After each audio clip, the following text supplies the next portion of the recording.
तुझको वरदान तेरी आत्मा में सोया भगवान है रे मनुष्य तू बड़ा महान है भूल मत मनुष्य तू बड़ा महान है नैनों में ज्वाल तेरी गति में भुजा तेरी छाती में छिपा महाकाल है पृथ्वी के लाल तेरा निमगी साबा तेरी मुक्ति में तांडव का ताल है निज को तू जान जरा शक्ति पहचान तेरी वाणी में यूं कहाना લણવાડા ખાતે અને એમણે એક સંકલ્પ પત્રિકા પણ આજે રજૂ કરવાની કહી છે.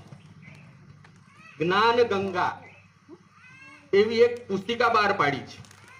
એ પુસ્તિકા આ બાળકોના જે ચરિત્ર નિર્માણ માટેના બધા ઉદ્દેશો સિદ્ધ કરે છે.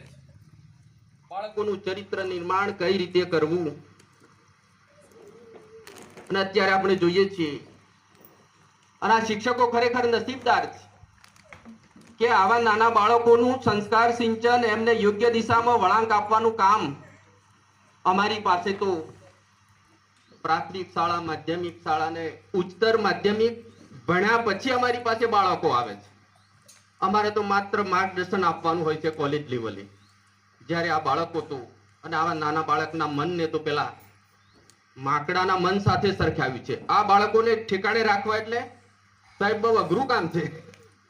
નાના બાળકોનું મન ચિત્ત એ ઠેકાણે રાખવું અને આ નાના બાળકો કેટલી જાણવાની વૃત્તિઓ લઈને આવતા હોય છે. અને આપણું જે માણસનું મગજ છે ને એ સાહેબ 600 કોમ્પ્યુટર કરતા વધારે શક્તિ ધરાવે છે માણસનું મગજ. આપણે આજે એમ કહીએ કે આપણા માણસ કરતા કોમ્પ્યુટર આગળ છે એમ નહીં, પણ આપણા માણસના મગજમાં એટલી બધી સુસુપ્ત શક્તિઓ પડેલી છે. આપણે ખેતી કરતા હોય, ખેડૂતનો અનુભવ હોય કે ખેતરમાં બીજ વાવ્યું હોય અને એના ઉપર પથ્થર હોય તો આપણે પથ્થર ના લઈ લઈએ તો એ બીજના અંકુરો ફૂટતા નથી. પેલા બાળકો નાના બાળકોને આજે કેટલાક બાળકોને પ્રવેશ આપી જે શ્રી ગણેશ કર્યા છે. અને આ નાના બાળકોને પહેલા આપણે કહેતા કે સોટી વાગે સમ સમ ને વિદ્યા આવે ગમ ગમ, પણ એ સૂત્ર ખોટું છે. કેમ કે નાના બાળક દાખલા તરીકે મને એક પ્રસંગ યાદ આવે છે કે કોઈ બાળકોને એમ પૂછવામાં આવે કે બિલાડીના પગ કેટલા, તો કોઈ 7 કહે, કોઈ 4 કહે, કોઈ 5 કહે. તો બિલાડીના પગ 5 કોઈ કહેતું હોય તો એને પણ ઇનામ આપવામાં આવે. અને ક્યારેક એમ પૂછવામાં આવે વરસાદ ક્યારે પડે, તો આપણે જાણીએ છીએ કે ચોમાસામાં પડે. પણ કોઈ બાળક એમ કે વરસાદ ગમે ત્યારે પડે. એટલે એ સત્યથી નજીકનો જવાબ છે. એટલે શિક્ષકે સત્યથી નજીકનો જવાબ હોય તો એ બાળકને પણ એની પીઠ થાબડવી જોઈએ, આભાર વ્યક્ત કરવો જોઈએ, એને શિક્ષા ના કરવી જોઈએ. આપણે બાળક કેટલાક શિક્ષકો એવા હોય છે કે આ નાના બાળકને શિક્ષા કરીએ તો એ બાળક પછી શાળા છોડી દેતું હોય છે. પણ બાળક ખોટું બોલે તો એને પ્રેરણા પ્રોત્સાહન આપીએ અને યોગ્ય દિશામાં એને માર્ગદર્શન આપતા રહીએ તો એ બાળક ક્યાંનું ક્યાં પહોંચી જતું હોય છે. આપણી પ્રાચીન જે શિક્ષણ પદ્ધતિ તમે જુઓ, કૃષ્ણ અને સુદામાનું નામ તમે સાંભળ્યું હશે. કૃષ્ણ અને સુદામા સાદીપની ગુરુના વિદ્યાર્થીઓ.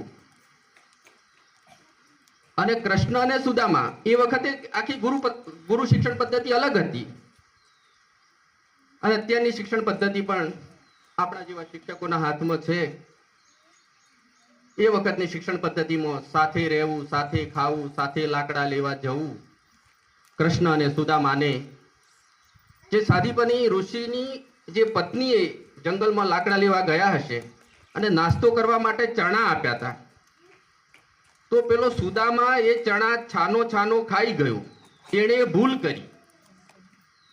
એટલે બંને હોશિયાર, પણ એણે એ ભૂલ કરી સુદામાએ.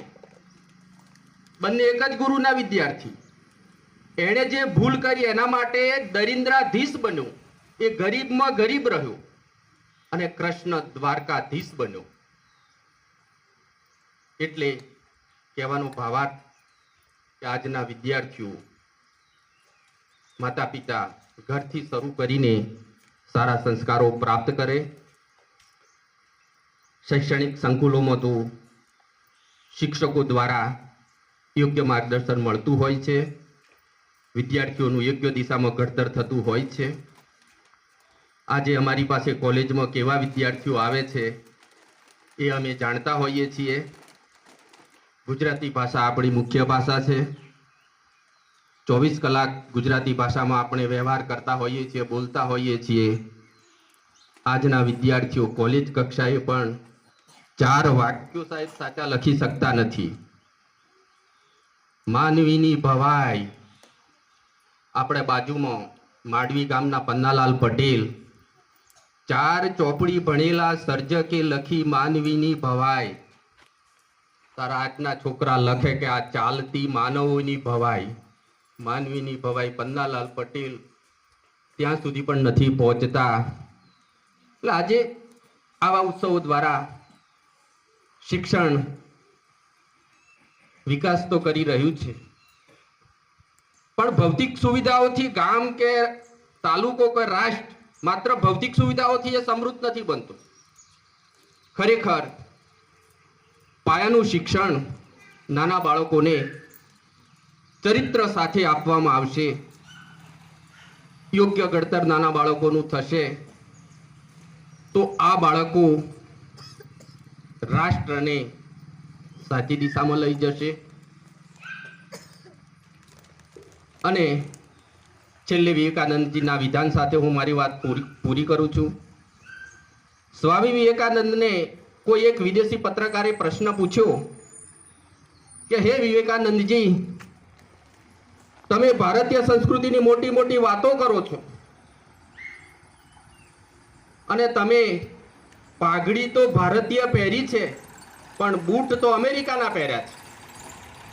વિવેકાનંદજીએ શાંતિથી જવાબ આપ્યો કે હે ભાઈ, તારી વાત સાચી છે. હું ભારતીય સંસ્કૃતિને માથા પર રાખું છું અને વિદેશી સંસ્કૃતિને હું પગમાં રાખું છું. એટલે આપણે ભારતીય સંસ્કૃતિ બહુ ભવ્ય સંસ્કૃતિ છે અને આ સંસ્કૃતિની જાળવણી માટે આપણે ભૂતકાળના વારસાને પણ યાદ કરવો પડશે. ભૂતકાળના વારસાને યાદ કરીને આપણે આધુનિક વિકાસમાં શિક્ષણ આપીશું તો આજના બાળકો એ એમનો યોગ્ય દિશામાં ઘડતર થશે.